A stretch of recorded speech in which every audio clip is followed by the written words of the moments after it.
yeah, like we'll have a lot of clips and a lot of videos that we make, and some of them we'll just never use them.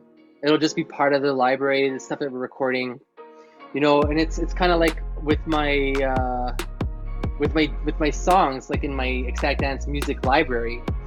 I have like 3,000, and Oh I'll my probably God, never. it's Yeah, a well, lot. like it's a lot, but I've collected them over a long time, and you know, I know, and I've like made peace with that there's a lot of them that I'm never gonna play, like probably like 1,500 or 1,000 songs that are in there.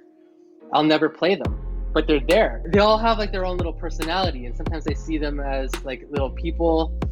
Like there are some Oh, songs that are yeah, that are they're like superstars. They're very strong songs that I know I'll play, more than once. Yeah, there's like superstar songs and like minor stars and like people that are like songs that are just like, oh, we qualified to be in the library, and we'll probably never make it into the like real to the show or whatever.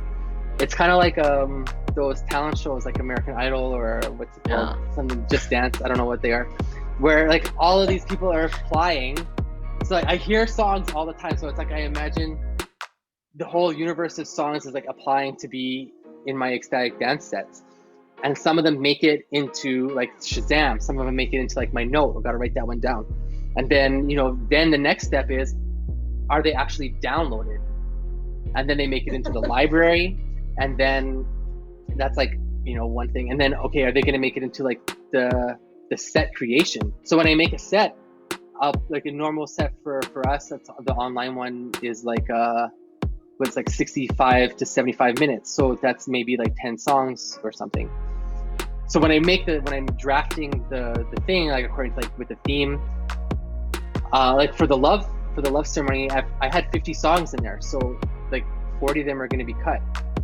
Oh, Yeah. And so that's the final cut. And then the final, they actually make it into the set, and they play them, and then people hear them and they dance. So it's like the ultimate victory for like the song, as like if it was a spirit or like like a person, they've made it from obscurity through the qualification steps and lived their full potential as a song in the mix. And that's the ultimate honor that they can actually receive. oh my God, I loved it. It's just like I can tell that you care about your song so much and about your audio library. It's so cool.